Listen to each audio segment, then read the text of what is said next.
വറഹ്മത്തുള്ളാഹി തആല വബറകാതുഹു. ഇപ്പോൾ ആദ്യത്തെ ചാപ്റ്റർ ആയിട്ടുള്ള വാട്ട് ഈസ് ഓർഗനൈസേഷണൽ ബിഹേവിയർ എന്ന ചാപ്റ്ററാണ്. പ്രധാനമായിട്ട് interpersonal skill, OB definition, systematic study, contributing disciplines, challenges and opportunities ഒക്കെയാണ്. അങ്ങനെ വ്യത്യസ്ത മേഖലകളാണ് ഇതിൽ ചർച്ച ചെയ്യുന്നത്. ആദ്യമായിട്ട് ഇത് പഠിച്ചാലുണ്ടാവുക ഒന്നെങ്കിൽ നമുക്ക് ഇൻ്റർപേഴ്സണൽ സ്കില്ലിൻ്റെ ഇമ്പോർട്ടൻസ് മനസ്സിലാവും. അതുപോലെ തന്നെ OBൻ്റെ ഡെഫിനേഷൻ നേരത്തെ പറഞ്ഞ സാധനം തന്നെ.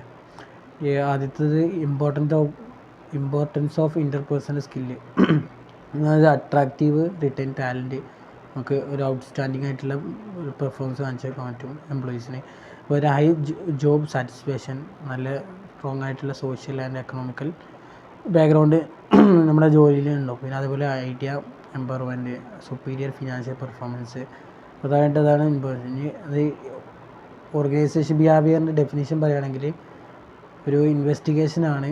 ഒരു ഇമ്പോർട്ടൻറ്റ് ഇൻഡിവിജ്വൽസോ ഗ്രൂപ്പോ അല്ലെങ്കിൽ ഒരു സ്ട്രക്ചറിനെ നോളജ് അപ്ലൈ ചെയ്തുകൊണ്ട് ഒരു എഫക്റ്റീവായിട്ടുള്ളൊരു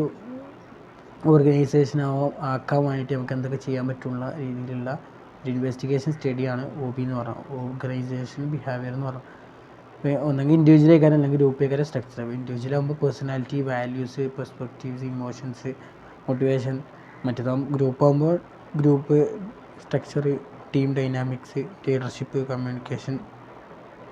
സ്ട്രക്ചർ ആകുമ്പോൾ organisation designing, culture, change, practice പ്രധാനമായിട്ട്. അതുപോലെ management functions, what do managers do.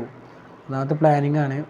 ഓവർഗൈഡ് നമുക്ക് ഗോള് നിശ്ചയിക്കുക, സ്ട്രാറ്റജി, ഡെവലപ്മെൻറ്റ് പ്ലാൻസ്, പിന്നെ ഓർഗനൈസേഷൻ, ലീഡിങ്, കൺട്രോളിങ്. പ്രധാനമായിട്ടും നാലെണ്ണാണുള്ളത്. പിന്നെ മൈൻസ്ബർഗിൻ്റെ 10 മാനേജർ റോൾസ് എന്ന് പറഞ്ഞാൽ 3 ഇതിലായിട്ടാണ്. ഒന്ന് ഇൻ്റർപേഴ്സണൽ, ഇൻഫർമേഷണൽ, ഡെസിഷൻ. അങ്ങനെ 3 രീതിയിലായിട്ട് 10 കാര്യങ്ങളാണ് അദ്ദേഹം പറയുന്നത്. ഒന്ന് ഫിഗർവുഡ്, ലീഡർ, ലിസൺ, അതായത് മോട്ടിവേഷന്, പെർഫോമൻസ്, ഡ്യൂട്ടീസ് കാര്യങ്ങൾ ചെയ്യുക, അതാണ് ഇൻ്റർപേഴ്സണൽ. ഇനി ഇൻഫർമേഷൻ മോണിറ്റർ ചെയ്യുക, ഡിസൈനർ, സ്പോക്സ് പേഴ്സൺ, എംപ്ലോയീസിനോട് സംസാരിച്ചിട്ട് കാര്യങ്ങൾ ഇതാക്കുക. ഇനി അടുത്ത decision, distribution handle, resource allocate, നെഗോട്ടിയേറ്റർ.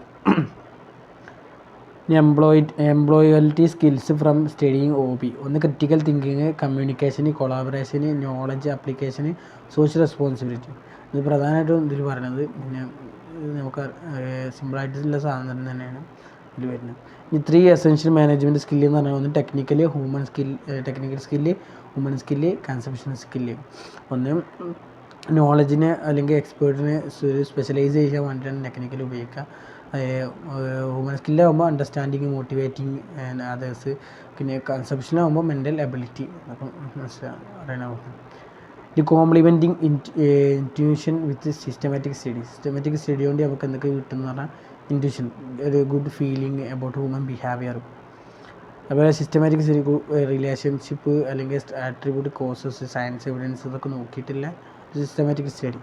ഈ എവിഡൻസ് ബേസ്ഡ് മാനേജ്മെൻറ്റ് ഇതാണ് സയൻറ്റിഫിക് ഡാറ്റ നല്ല രീതിയിൽ കിട്ടാൻ വേണ്ടിയിട്ട് നമുക്കിത് സഹായിക്കും. ഈ പ്രഡിക്ഷൻ, മോർ അക്യുറേറ്റ് അങ്ങനെ കാര്യങ്ങളൊക്കെ കിട്ടും. ഇനി why it matter, behaviour is generally predictable. Systematic study uncovered fundamental individual behaviour. ഇനി ഇൻറ്റ്യൂഷൻ അലോങ് ഈസ് റിസ്കി. സ്വഭാവമായിട്ട് ഇൻറ്റ്യൂഷൻ റിസ്ക്കാണ്. കാരണം many managers old common sense opinion എടുക്കുക. അപ്പം കൃത്യമായിട്ടുള്ള ഒരു ഇൻറ്റ്യൂഷനൊക്കെ എത്താൻ പറ്റില്ല. പിന്നെ EBM ഇംപ്രൂവ്സ് ഡിസിഷൻ എന്ന് പറഞ്ഞാൽ ഈ ഡോക്ടേഴ്സ് ബെസ്റ്റ് അവൈലബിൾ പേഷ്യൻറ്റിൻ്റെ കെയർ അല്ലെങ്കിൽ management should apply scientific evidence മനസ്സിലാക്കിയിട്ട് ചെയ്യുന്ന സാധനമാണ് EBM. ഇനി ബിഹേവിയർ സയൻസ് ഡിസിപ്ലിൻസ് OBക്ക് നല്ല സയൻസിൻ്റെ ഒരു ഡിസിപ്ലിനീസ് എന്ന് പറഞ്ഞാൽ ഒന്ന് psychology, social psychology, sociology, anthropology. ഇത് 4 ഇതിലാണ് പ്രധാനമായിട്ട് അതിൻ്റെ ഡിസിപ്ലിൻസ് വരുന്നത്. ഒന്ന് ലേണിംഗ് ആൻഡ് മോട്ടിവേഷനാണ് സൈക്കോളജി വരിക, personality, emotions, perception, training, leadership, effective job satisfaction, work designing and stress. ഇത് സോഷ്യൽ ഇതാകുമ്പോൾ behaviour, attitude, change, communication patterns, building trust, group process, decision making. ഇനി സോഷ്യോളജി ആകുമ്പോൾ group behaviour, dynamics, formalism, organisation theory, organisational technology, communication and power, organisational culture.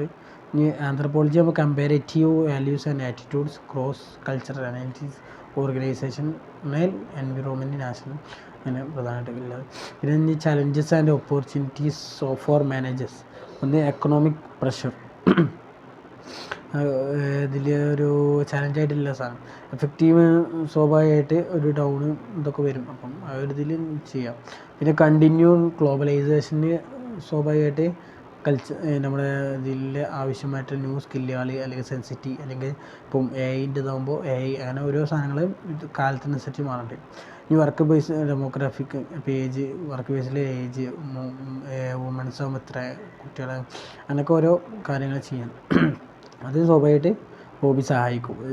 Work base diversity, organisation as more heterogeneous,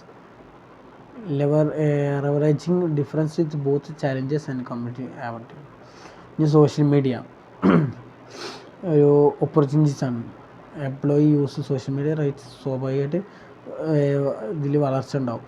അതുപോലെ increasing pressure makes employees എത്തിക്കൽ behaviour. Pressure കൂടുമ്പോൾ സ്വാഭാവികമായിട്ട് അതിന് concern വേണ്ടി ഹോബിൻ്റെ ഇത് നമുക്ക് മനസ്സിലാക്കാൻ പറ്റും. ഇനി എംപ്ലോയീസ് വെൽബീങ്, സ്വാഭാവികമായിട്ട് നമ്മൾ എംപ്ലോയീസിൻ്റെ ഒരു സുരക്ഷിതം അല്ലെങ്കിൽ ക്ഷേമം ഇതൊക്കെ അന്വേഷിക്കാൻ ഹോബിനോട് പറ്റും. ഇനി പോസിറ്റീവ് വർക്ക് എൻവയോൺമെൻറ്റ്, സ്വാഭാവികമായിട്ട് ഒരു സമാധാന അന്തരീക്ഷം ഉണ്ടാക്കുമ്പോൾ ഒരുപാട് കാര്യങ്ങൾ നമുക്ക് ചെയ്യാൻ പറ്റും. ഹോബി മോഡൽ നമ്മൾ ശ്രദ്ധിക്കുകയാണെങ്കിൽ 3 ലെവലാണ് നമുക്ക് ഉണ്ടാവും. ഒന്ന് ഇൻപുട്ട്, പ്രോസസ്സ്, ഔട്ട്കം. സ്വാഭാവികമായിട്ട് നമുക്ക് ഇൻപുട്ട് ആകുമ്പോൾ നമുക്കൊരു സാധനത്തിൻ്റെ വേരിയബിൾ സെറ്റ് ചെയ്യണം. പേഴ്സണൽ ആകുമ്പോൾ ഡൈവേഴ്സിറ്റി, പേഴ്സണാലിറ്റി, വാല്യൂസിന് group structure, group roles, team responsibility. ഇനി ഓർഗനൈസേഷൻ ആകുമ്പോൾ സ്ട്രക്ചർ, കൾച്ചർ. ഇനി അത് പ്രോസസ്സിൽ കഴിയുമ്പോൾ emotions, moods, motivation, perception, decision ഇതൊക്കെ ആവും പേഴ്സണാലിറ്റിയിൽ. ഗ്രൂപ്പ് ലെവലിൽ വരുമ്പോൾ communication, leadership, power, politics, conflict, negotiation. Organising വരുമ്പോൾ ചേഞ്ച് പ്രോസസ്സ്. ഇനി ഔട്ട്കമ്മുക്ക് വരുമ്പോൾ attitude, stress, task performance, citizenship, behaviour, withdrawal behaviour. ഇനി ഗ്രൂപ്പ് ലെവലൊക്കെ വരുമ്പോൾ ഗ്രൂപ്പ് കോഹെഷൻ, ഗ്രൂപ്പ് ഫങ്ഷനിങ്, പിന്നെ ഓർഗനൈസേഷൻക്ക് ഒരു പ്രൊഡക്ടിവിറ്റി, സർവൈവൽ. പിന്നെ ഇനി അവസാനമായിട്ട് ചാപ്റ്ററിൻ്റെ സമ്മറി എന്ന് പറഞ്ഞാൽ ഇൻ്റർപേഴ്സണൽ സ്കിൽസ് ആർ നിർബന്ധമാണ്. Evidence beats intuition, systematic study and EBM yield more accurate. Intuition കുറച്ച് റിസ്ക്കാണ്. ഇനി മാസീവ് ചലഞ്ചസ് ഓപ്പർച്യൂണിറ്റീസ് എന്ന് പറഞ്ഞാൽ ഗ്ലോബലൈസേഷൻ, ഡൈവേഴ്സിറ്റി, സോഷ്യൽ മീഡിയ ഇതൊക്കെയാണ് ചലഞ്ചസും ഓപ്പർച്യൂണിറ്റീസ്. ഇനി ഹോബി പറഞ്ഞാൽ plus hobby is equal to individuals plus groups plus structure. ഇനി no and universal context always matter. പിന്നെ ദി ഹോബി മോഡൽ എന്ന് പറഞ്ഞാൽ ഇൻപുട്ട്, പ്രോസസ്സ്, ഔട്ട്കം. അപ്പോൾ ഇത്രയേ ഉള്ളൂ ചാപ്റ്ററിൽ. അസ്സലാമു അലൈക്കും.